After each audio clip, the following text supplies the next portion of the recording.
All right, let's go ahead and get started. For those of you who are right on time, we are going to do our technical presentations. Today, let's think about some of the things we can critique our fellow classmates on as we watch these presentations, because I think that's the most valuable part of this. You're going to have 10 minutes of sheer terror yourself presenting, that's fine, but then the other 2 hours you're going to be spending watching your classmates.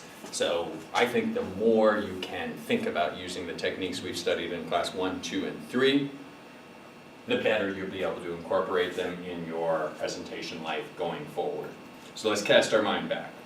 Class 1, we talked about conclusions, right?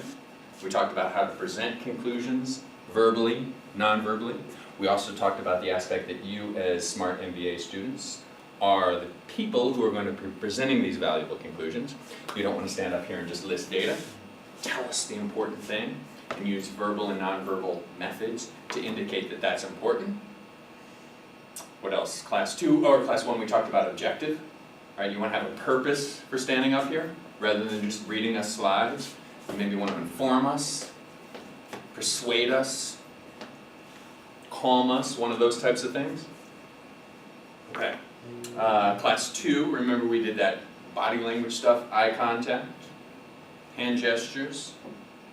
What else did we do? We talked about using that zip, zap, zoom thing for stabilizing your stance. So if you find yourself swaying back and forth, think zip, zap, zoom.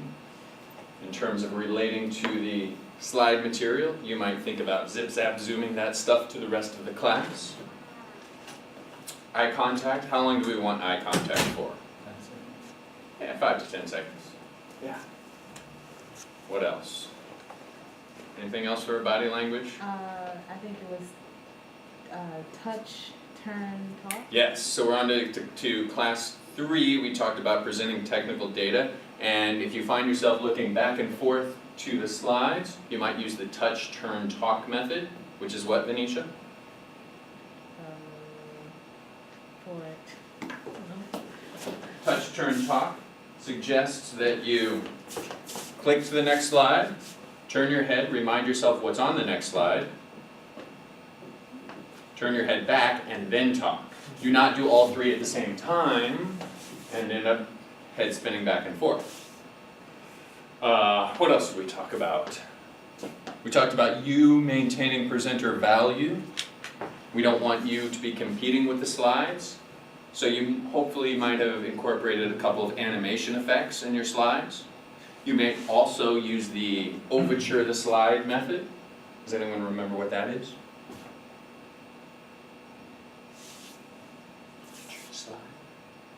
No? Okay. Overture the slide was present the whole slide if you have to, so that your audience will understand where you're going. That initial presentation will satisfy their curiosity as to what is on the bottom of the slide, and you can concentrate back on the top, in the middle, or wherever you need to. Overture the slide for your audience, and then go back to where you need to. Does anyone remember the take method for presenting a graph? Title, axis, key takeaway, elaboration. All right, if you present a graph, you might say the title, explain the axes, then explain the key takeaway, and then elaborate further. What else do we have? I don't know, that's some good stuff. So think about critiquing your classmates on that. And do try to pay attention. I know it's tempting when there's a long time period when you're not presenting to play on your cell phone or do whatever, but this is an opportunity for you to learn from your classmates and give them your feedback, because I can't just give them all my feedback all the time. Oh, come on. I get tired of hearing myself talk. We need to know how this affects the whole audience. All right, let's start. Venetia? All right, so this, while Venetia's getting set up, this is the clicker. This right hand one goes forward, left hand one goes back. We have the red pointer if you need it. We also have the blank slide on the lower right hand corner if you need that. I did upload the Blackboard. Okay, so I have all these people, Venetia, we can go in this order, Venetia, David, Danielsa, Amanda, Tisha. Just click on it and open it. And we'll do those and go from there. So my topic is kind of science heavy, so I Yeah, tried to we'll do these first though. skim the surface of it. Get into a lot. So, good afternoon. I am presenting on genetically modified organisms, or GMOs as we all know. Again, it's really science heavy, I promise. I will not go into depth, I promise. Alright.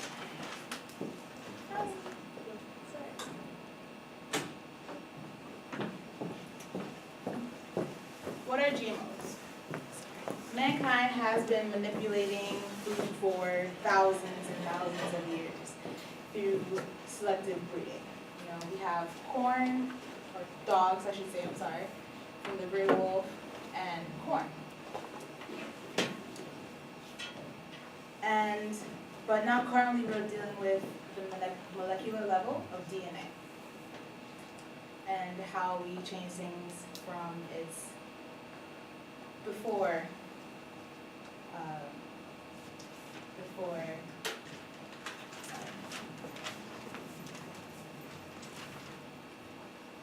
its original product. And GMOs are definitely going to be, well, that's modified tomato. But GMOs are definitely going to be the wave of the future. First, we're going to do a definition, a little history, crops or products that are using GMOs, and health and safety. Definition. So GMOs, as I said, come from the rearrangement of molecular levels and to have the traits that are most desirable in products such as plants, animals, microorganisms, bacteria. And it consists of foreign genes that are inserted into an organism that is not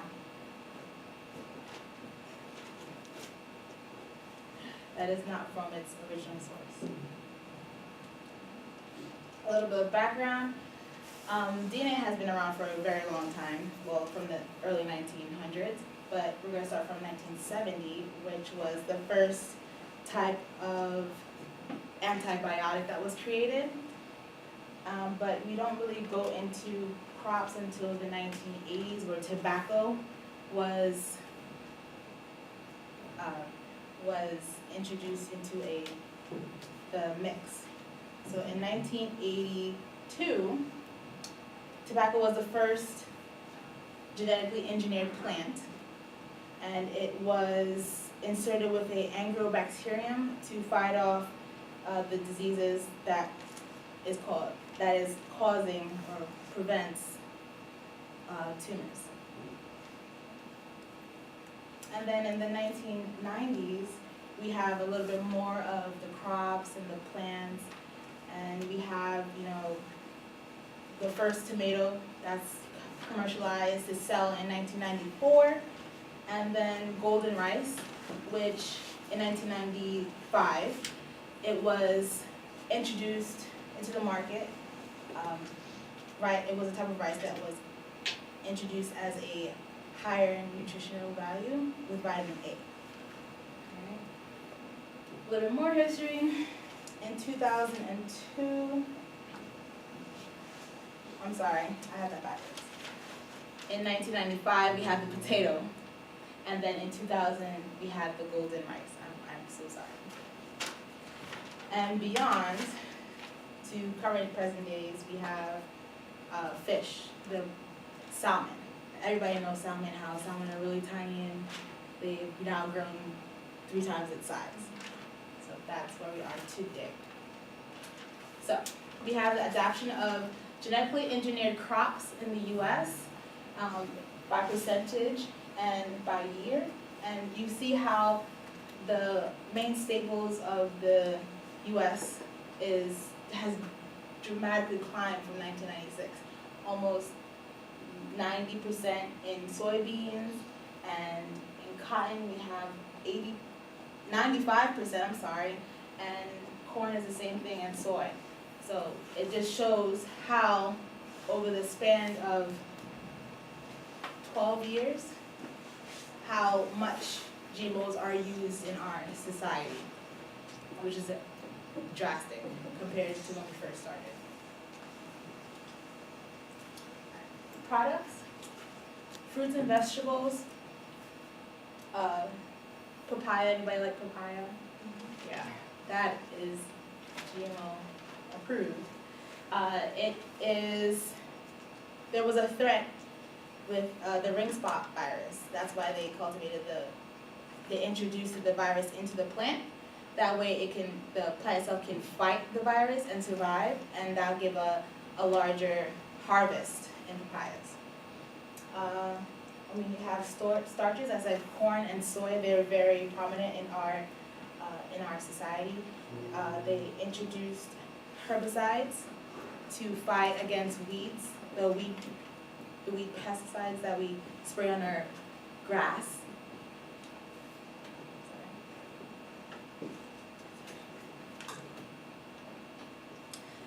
And they insect that to the corn and the soy so they can fight off and they grow big, and to the seed you see the large corn of the cob that we see today. And we have plants like cotton that we use, and medicines like insulin and what we use for diabetes. Health and safety.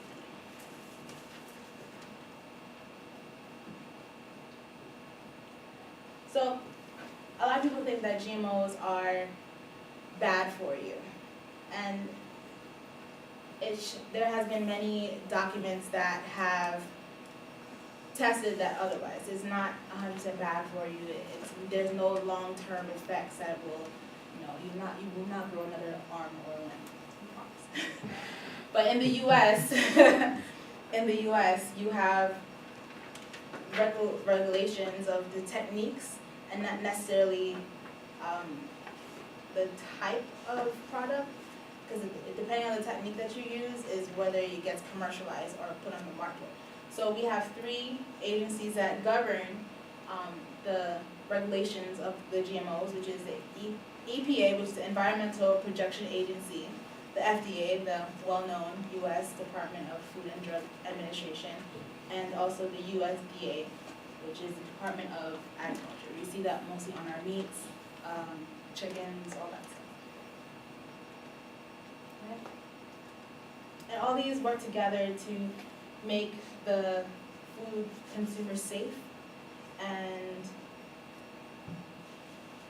the laws that dictate the safety, as again I said, are more on technique. Conflicts and conclusions. Non-GMOs. There's many. Whenever you Google GMOs, the first thing you'll see is non-GMOs. They're bad for you. They're gonna make you sick, and in the long run, they're just not very healthy. But it's valid. People have opinions. Many people think that, and it's because we're changing DNA on a molecular level, and it seems like we're tampering with the natural process of foods, which I understand. However, GMOs are trying to help protect the agriculture. A lot of the foods, when we try to plant and harvest, their lifespan are not very long. So this is a way that we can help that prolong itself.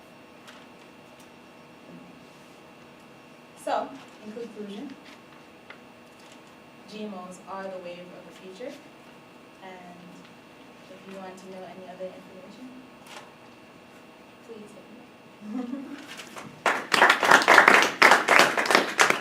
up. Good, excellent. Comments for Venetia? Oh.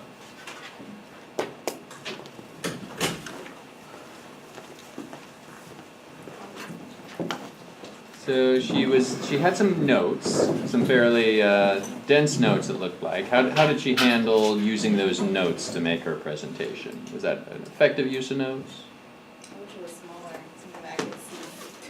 Small, oh yeah, less and bigger. Yeah, it occurred to me that you were just realizing that as you were standing up there. Yeah. That and some of the language you're using, you're like, oh, doesn't really seem appropriate to explain all that right now.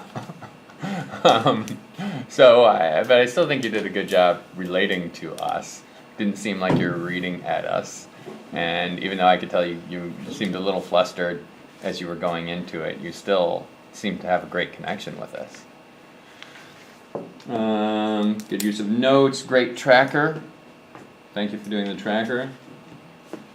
And as I mentioned, I feel like there were some things you discovered as you were standing in front of an audience.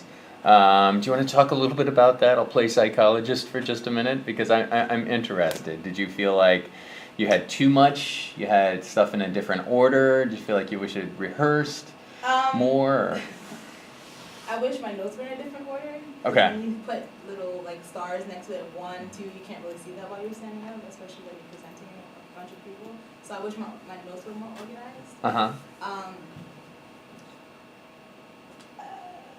I think some of my terms, I try to like not use all the scientific terms because I know a lot of people may not know that, and I have to take this time out to explain what all that, is, and I didn't want to put a lot of jargon in it. So. Okay. Did you feel like you had too much jargon once you started? You're like, oh my god, I need to take out more jargon, or? Yeah, I probably had a little bit too much, even though I tried to skim again the surface, as I said in the beginning. Okay. Good. Can you flip back to the slide really quick? Yeah. This one. Number 7? Yes. I feel like this has been a great opportunity to use the take method Okay. to help us understand what was in this graph. I feel like you got straight to the conclusion, which was look at all the growth. Mm-hmm. But we needed a minute to absorb this because there's a lot of information here. The title is pretty lengthy, adoption agenda, yada yada. And as I was looking at it, as I was hearing you talking, I was realizing, oh, this is basically starting at 0. So we're going from 0 to, 100. is this in millions or something? No, just a percentage, as in like the land that we use for gym Oh, crops. the percentage. Yeah. Okay. So a lot of it is not even, I don't want to say natural anymore, but a lot of it is more engineered than anything else. Okay. Good. So yeah, I would have used the take technique here. One thing I wanted to say as I was watching you and seeing that you were a little flustered by this, and on the one hand I wanted to say, all right, let's just stop and have a casual conversation about this. But I feel like just struggling through it gave us a better sense of where you were coming from, gave us better information. And the reason I mentioned that is I just came from this meeting for the Strategic Consulting Institute earlier today. I help out with this Strategic Consulting Institute. Maybe some of you have participated in it. We have a group of students who are helping the city of White Plains with some development project. They've got this parcel of land. What do they do with it? So we're sitting there with 6 people from the city of White Plains and 6 or 7 of us who are working on this project. And they didn't give us a presentation. They had a presentation planned out, but they just started randomly talking about, oh, this idea and this thing I saw over in this town and this is the text, and they just wouldn't go in a clear format.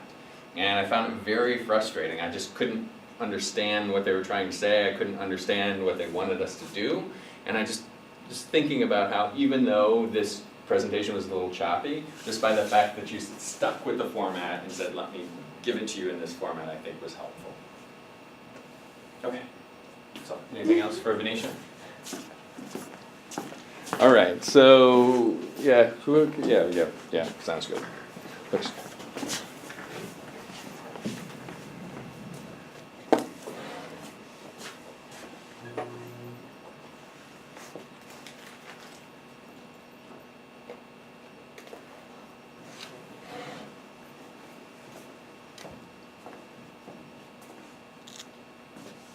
Good evening, everyone.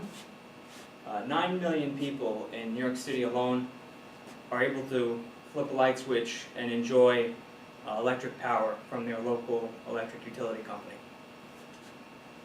Contrary to the usual method of receiving electric from a utility company, there was an invention in the 1980s known as photovoltaic. Today we know that as solar power. So solar power was an invention that you could take sunlight, transform that into electrical energy, and be able to get off of the utility company. At least that's what they thought would happen. Today I'm going to give a presentation on why electric utility companies are here to stay, and solar is not the be-all end-all of electric utility. There are 3 reasons that I'll go over. Electric utilities are more reliable, they're safer, and they're actually more cost-effective than going on to solar. Agenda, we'll talk about why utilities are required. I'm going to give you an overview of how the electric utility company operates and how solar works. We'll give specifics as to why utility is more beneficial than going on to solar, and I'll conclude. So, why are electric utilities here to stay? Number 1 is that the utility company is more reliable, and we'll go into detail into that. Second is that the utility company delivers safer power, and it's actually more cost effective for a customer to stay on utility than to actually investing and going on to solar for their electric. So this slide is going to go over how a utility company actually delivers electricity. So it all starts at a power plant. So a power plant can take oil, gas, wind. There's a number of resources that it can use. And it basically takes that and transforms it into electrical energy that a customer can pay for and use. So from the power plant, it's generated and it goes to what's called a substation, or station in this graph. And this station basically takes that intensity of electricity and steps it down a little bit from the substation so that can be distributed to customers to use. There are 2 main ways a utility company, and this is worldwide, so this is applicable anywhere, would distribute that electricity to a customer. The first is known as non-network. So if you see poles, typically residential areas, poles, it's called a non-network system. Typically, residential houses have electricity that way. In very dense populations, such as New York City, the city of Philadelphia, those poles are actually fed via those poles don't exist, we have underground, and it's actually more reliable. There's a network system. So power is fed from the same station to network, what's called a grid. So power is fed to a grid, and it's all interconnected, and it's a little more reliable because you're being fed by multiple sources at once. Now solar is that you don't need any of this. You have a panel that you buy from a contractor, the contractor installs it on your roof, and based on a bunch of calculations of the sun in your area, they advertise that they can supply you enough power that you won't need to be fed from the utility. So, why is the utility more reliable than solar? Number 1 is that the solar power, the utility has alternate sources. It's not dependent only on one source to generate its electricity. It's connected via many sources. And in a non-network area, they call it first contingency, which means if one power source gets eliminated, there's a backup source. Whereas solar, you lose a solar panel, you've got no electricity. So if your solar panel dies or goes out, something goes wrong with your residential solar panel, you're out for a little while. We'll go into some statistics behind that. And then in network areas like dense cities like New York City, that's a pretty bad idea because in New York City you need to always have power. So they design a more resilient system, which is based on a second contingency. So if you lose 2 sources, you still have power in the city. So solar, again, doesn't have that flexibility or that resiliency. The power for utility is not solely dependent on the weather. So your gas, oil, coal, wind, there's many different sources that all connect, and that's all calculated and taken into account when they're distributing the power, whereas a solar panel is only solely dependent on the sun. So if you are in an area that doesn't have a lot of sun, or you're in an area where you have bad weather for a while, that panel's ability and efficiency degrades, and you won't have the same ability to power your house. And finally, there's much faster restoration times when you do lose a utility power. The utility's there on standby to help you out and get you back and running, whereas solar, you're out until you get your own electrician to help you. And utilities have qualified personnel available 24/7 to do that. So we'll go into some statistics behind that. So we have the title being outage duration. For this example, I have data from Con Edison, and we're comparing that restoration time to solar. So this is the number of hours that a customer was typically out from 2010 to 2014. So as you can see, a customer that was on Con Edison, if they were out from the moment that they call Con Edison for help to they get fully restored, on average was restored within 4.5 hours. And they're pretty good every year with getting to that goal. Whereas a solar outage is something where a break on the solar panel, or for some reason something goes wrong and they call the electrician, the average was almost 15 hours. It's been going down a little bit, but much greater. So just to put that into perspective, if you have a fridge full of food, 4.5 hours, you could probably still eat it. 15 hours, I wouldn't. So that's just to give you a little perspective on how important time is for restoration. So the second was that the utility power is safer. Again, trained professionals, they are there on standby 24/7 to help you if something were to go wrong, and they're trained to do that. They're qualified and trained. If you go with the solar company, you're on your own. You're finding your own electrician, you're finding your own solar company. That company may not be here 5 years from now when it goes down. You might have to find another one if something goes wrong. There's a lot of things that you have to think about when you're investing in a solar system. Utility companies also use standardized equipment. So all the equipment is approved. It's looked at by an engineering department. That engineering department makes sure that equipment is safe. They make sure that that equipment is going to be resilient. It's not going to go out. When you go to a solar company, you don't know what they're buying. You don't know where they're buying it from. You don't know if it's qualified equipment. So you're really taking a risk. You're hoping that that solar company, which is here today, maybe not tomorrow, is making the right decision on the equipment that they're purchasing. And finally, with utility companies, they have standardized training and operating procedures for all their equipments. Everything has a procedure, everything's standardized.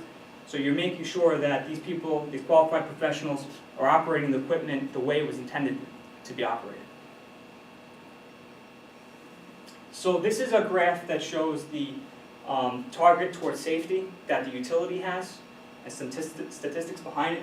So the Occupational Health and Safety Administration, OSHA, and they have a statistic known as incident rate. So incident rate means, it's basically a way that you could take one industry or company and compare it to another industry or company and see how safe you are in comparison. So it's a statistic based on the injury or illness rate per 100 workers in that company. So utilities have a very stringent safety guidance. They follow it very strictly. Private contractors typically don't, and this is just some statistics behind it.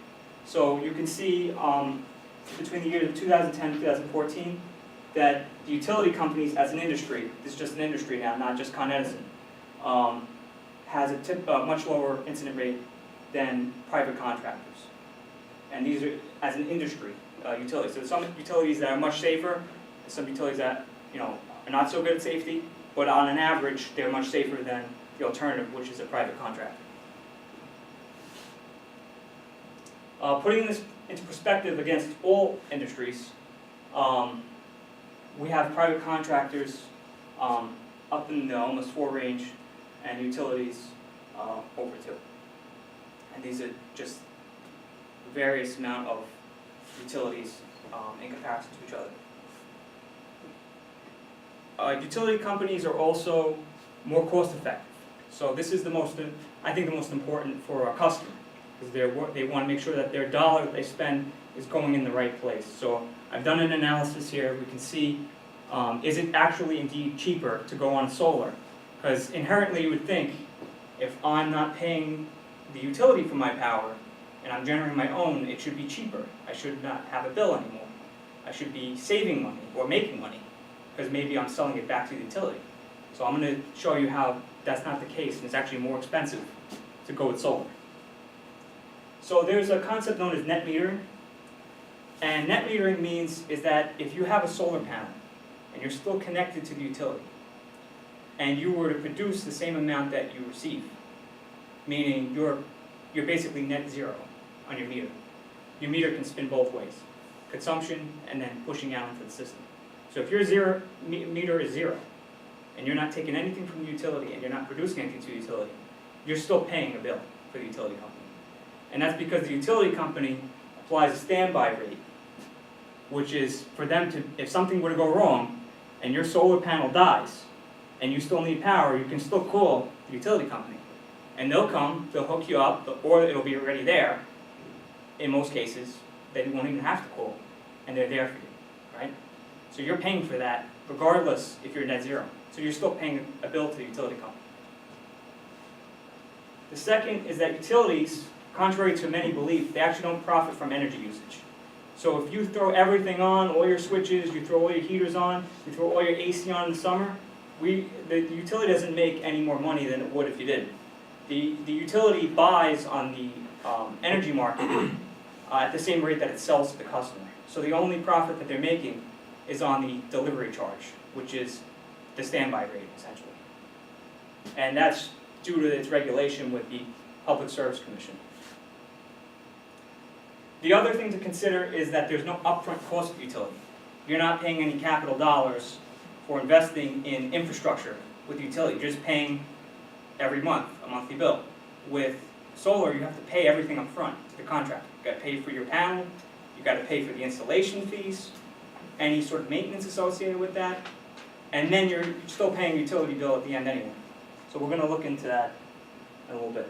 So with solar, you're going to pay for your initial cost, which is your capital money, for the installation and the equipment, and you're also going to pay for any maintenance every so many years. You have to pay for equipment upgrades, things go bad, so you have to pay for that too. So we're going to do a cost comparison. First, we're going to look at how much does it cost for a customer, residential customer, we'll say a typical residential home, to go on to solar. So, typically, equipment installation from a private solar company, about $17,000.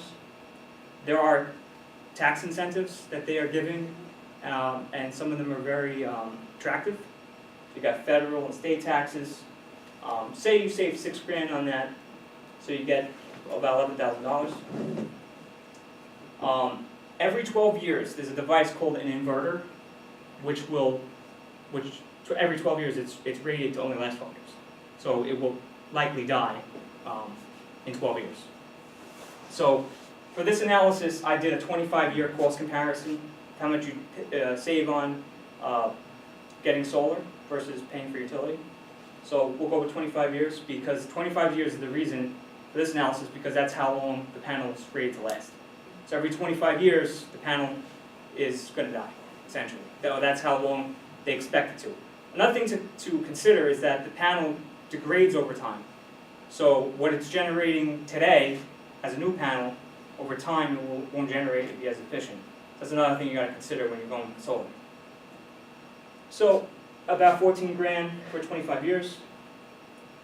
And there's also, again, standby costs. You're still paying the utility for being there. So you're still paying a bill from the utility. So we'll say if you're netting zero and you're generating as much as you're taking, you're still paying a $14,000 over 25 years to utility. So $27,000 is your total cost. But how much do you save?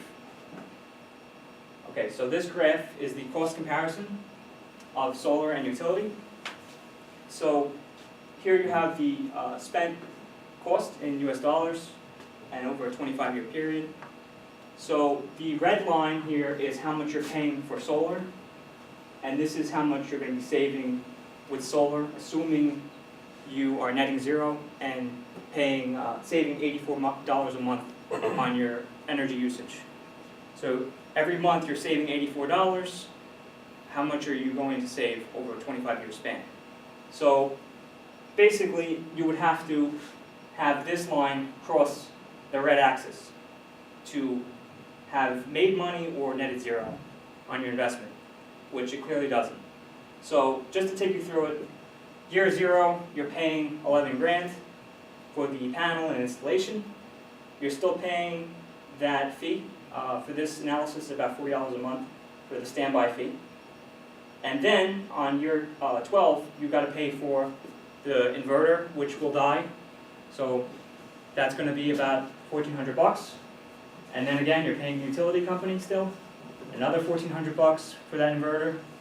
And then here, you can see you didn't net zero, and in fact, the panel will probably die this year. So you're talking about another 11 grand, which now you've lost money. Now, granted, it probably won't still be $11,000 in 25 years, it might be cheaper, but you're still, regardless, even if it was much cheaper, you still didn't make your money back on the investment.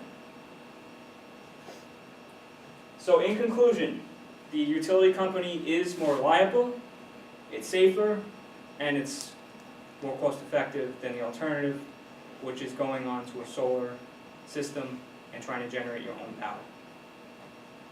Thank you. Excellent. Comments for David? It was good, I understand everything he was talking about. Yeah. Good, understandable, Yeah. clear. Seemed like a very reliable, trustworthy authority on this. He knew exactly what he was talking about. Yeah. Thank you. Do you work in that field? Yeah, I work for the utility company. Yeah. He Yeah, works. you do a lot. He works for. He's a solar power advocate on Capitol Hill, and that's what he does. He's a lobbyist for the solar industry. Any other comments? He needed no notes. No notes. Yeah. Good. Great outline. Great conclusion. You presented your conclusion ahead of time. You recapped your conclusion at the end. You're clear with those points as you went through.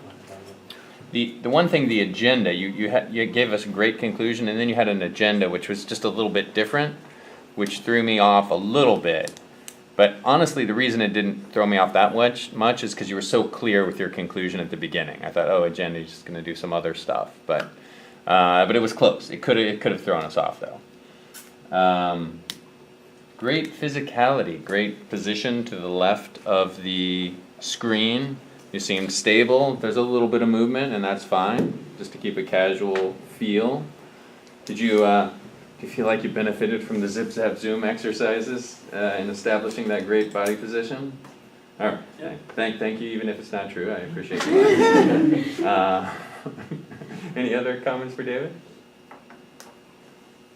Yes. He had that one slide, the distribution of energy, how you broke it down, and the little light was going. Yeah, that was cool. That was pretty cool. Oh yeah, I forgot to mention that. That was great. Yeah, how do you do that? In transitions, you can, Oh, okay. you can do stuff. Oh, fabulous, fabulous. Okay, great. Who is next? Was it, yes. Yes.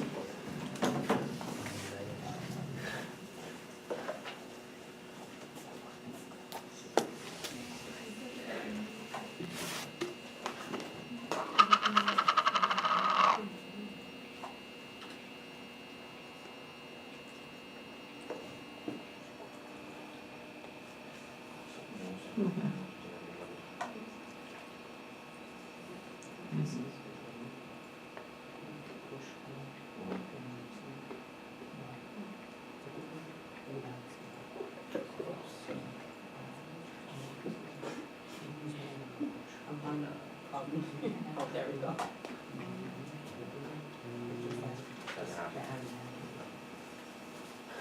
So my presentation tonight is about global warming. This is a very serious matter.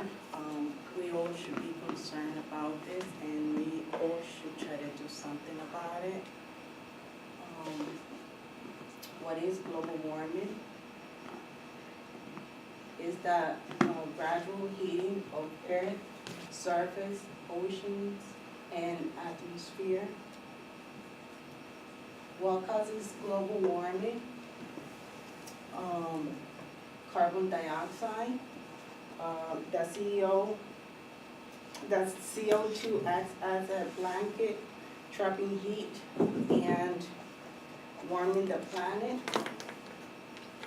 Burn fossil fuels. As we burn fossil fuel like coal, oil, and natural gas for energy, or we cut down forests to create plantations, carbon accumulates and overloads the atmosphere. Oil and natural gas. Some waste management and agricultural practice aggravate the problem by releasing other potent global warming gases.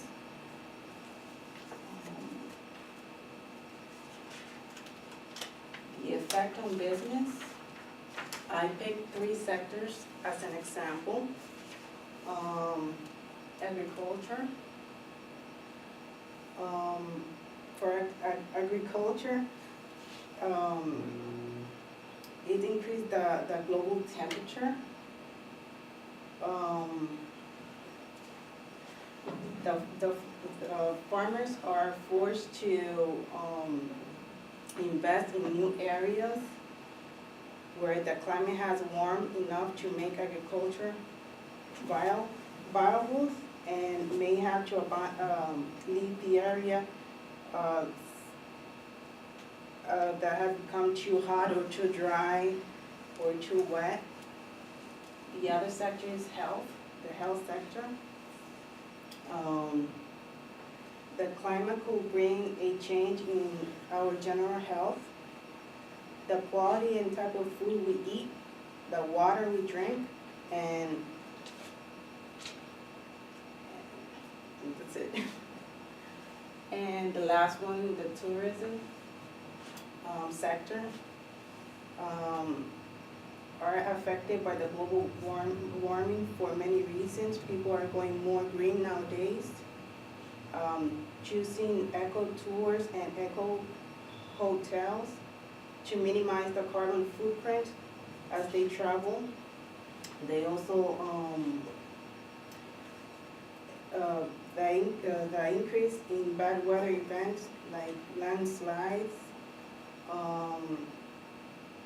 it will keep tourists away. For many countries, for example, that depends on tourism, will be affected by sea level rise or the lack of descending snow, or even water shortages. I put together this chart. As you can see, this pie chart is a breakdown of the heat traffic, global warming, the emission by the economic sector. As you can see here, the energy supply has the largest percentage, 25.90, followed by the industry sector.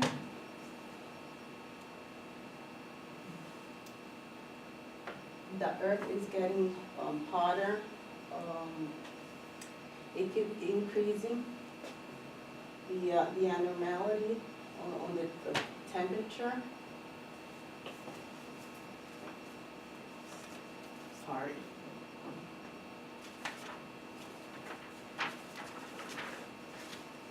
The Space Administration declaring in 2014 as the hottest year in 134 years of record keeping. As you can see, the temperature is projected to keep increasing if we don't make a change. Here are the contributors to global warming. As you can see here, the United States ranks number 1. These are the top 20 countries contributing to temperature changes. the use of fossil fuel and greenhouse gas emission. I just put this graphic here so to give you an idea how the oil gets extracted, the process. You can see all the layers here that how they extract the oil. How can we help fight the global warming? We should reduce, reuse, recycle. Try to use less heat and air conditioning. Light bulbs, it's being advised to change the regular bulbs for LEDs. And drive less, so you don't have to consume that much gas. And if you can afford it, buy a smart car, drive a smart car, and use less water, hot water, and always try to turn off the computers or equipment that consume electricity. And conserve, try to promote, try to encourage others to conserve. And I would like to play a video so you can, I don't know, to raise an awareness of, try to save the earth. I will have to, I guess, click it here.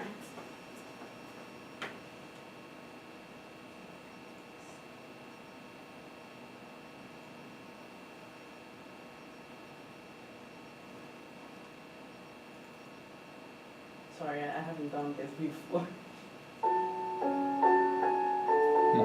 Just try hitting escape and Huh? hit escape and see if we can.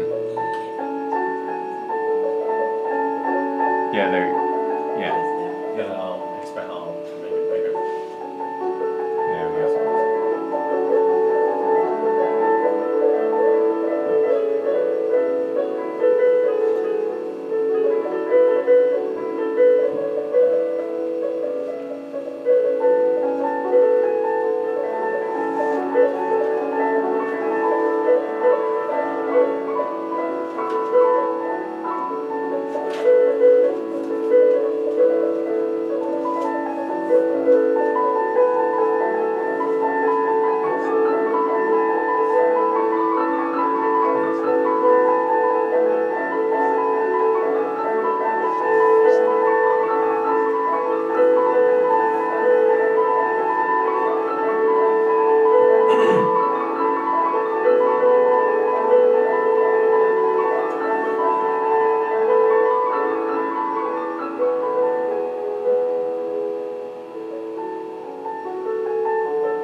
All right, good job. Stay up there for a minute, Danilsa.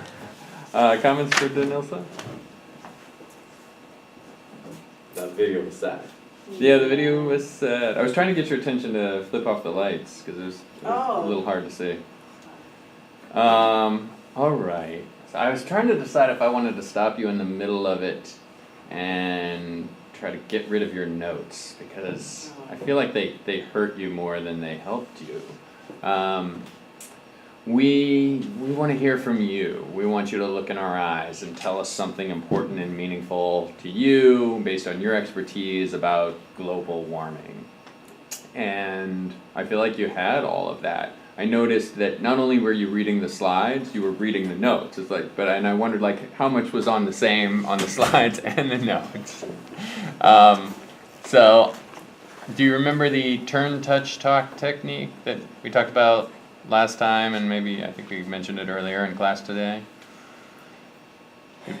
Yeah. It was the technique where you can look at what's on the slides, remind yourself what's there, and then turn back to us and talk to us just a little bit. There were a couple little moments Yeah. where you were looking us in the eye and like, drew us in with that. But and the interesting thing is that you had good stuff there. Just the content you were saying was effective. And if you had said it directly to us, you could have drawn us in even more with it. I always think it's so much insecurity. I always think that I'm gonna make mistakes, and that's why I hold on to my notes. And hopefully, I'm gonna get this. Yeah, well, that's part of the reason why I wanted you to stand up here a minute. Is I just wanted you to like talk to us, standing up in front of us. We're getting more of a sense of interacting or getting something out of your presentation just by you making eye contact with us and standing in this powerful position and looking confident. And you should be confident because it was good stuff. Any other comments for Danilsa? We can clap again. Yeah. All right. Amanda.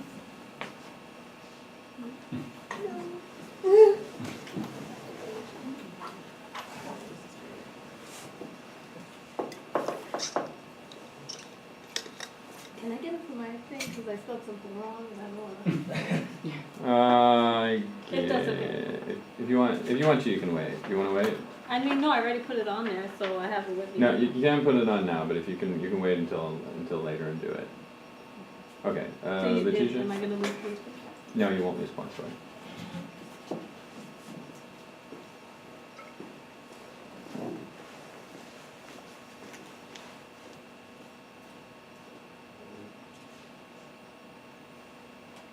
Oh, and while we're stopped, if you have a cell phone out, if you could please put it away where I can't see it, it would make me happy.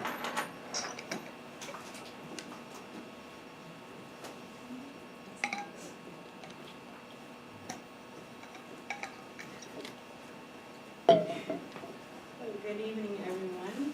Today I'll be doing my presentation on the most important meal of the day.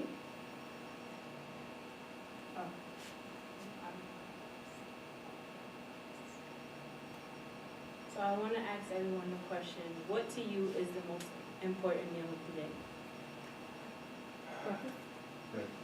Dinner?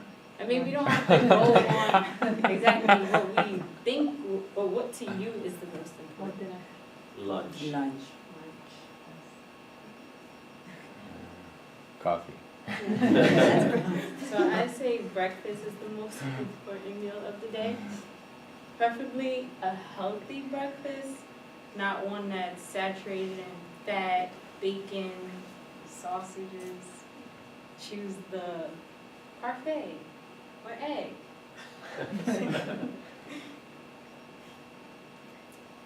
So breakfast is the most important meal of the day because it makes you healthier, it keeps you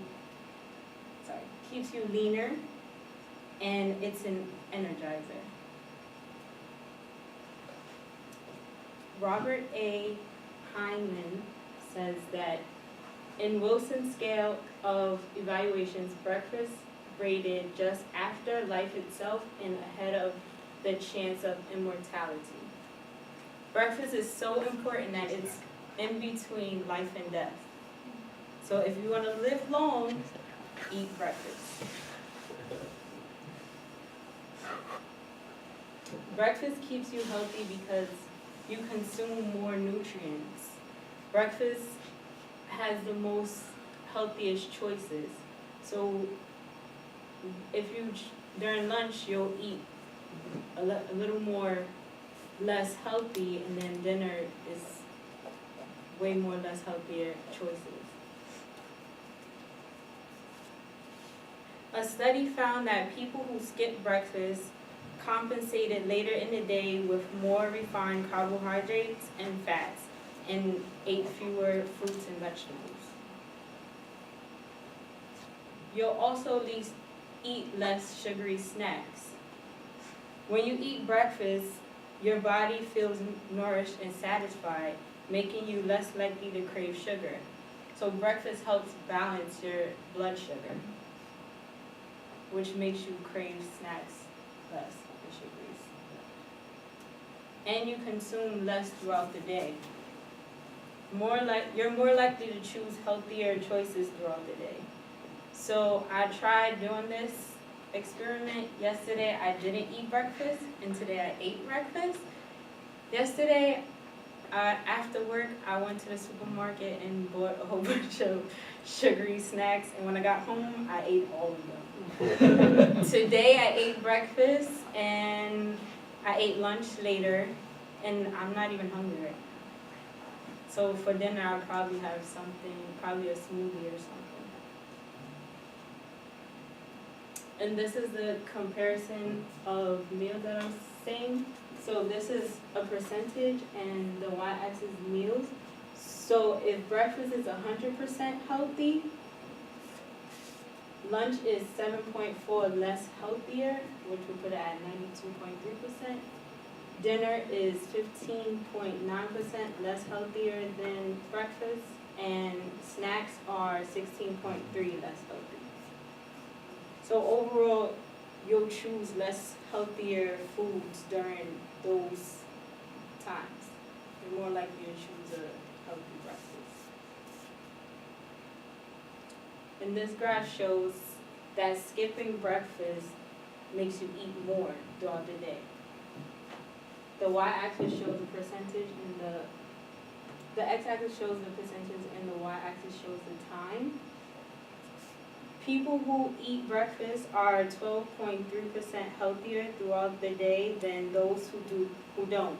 And people who don't eat breakfast eat 6.8% more healthy throughout the day. So if you ate breakfast at 12 o'clock, you would eat 4.9% more healthy if you didn't. If you didn't eat breakfast, you would eat 4.9% healthier than if you did. Less healthier than if you did. And it goes up from there. At 1 p.m., it's 7.4%. At 4 p.m., it's 8.5%. And at 6 p.m., it goes down. It keeps you leaner.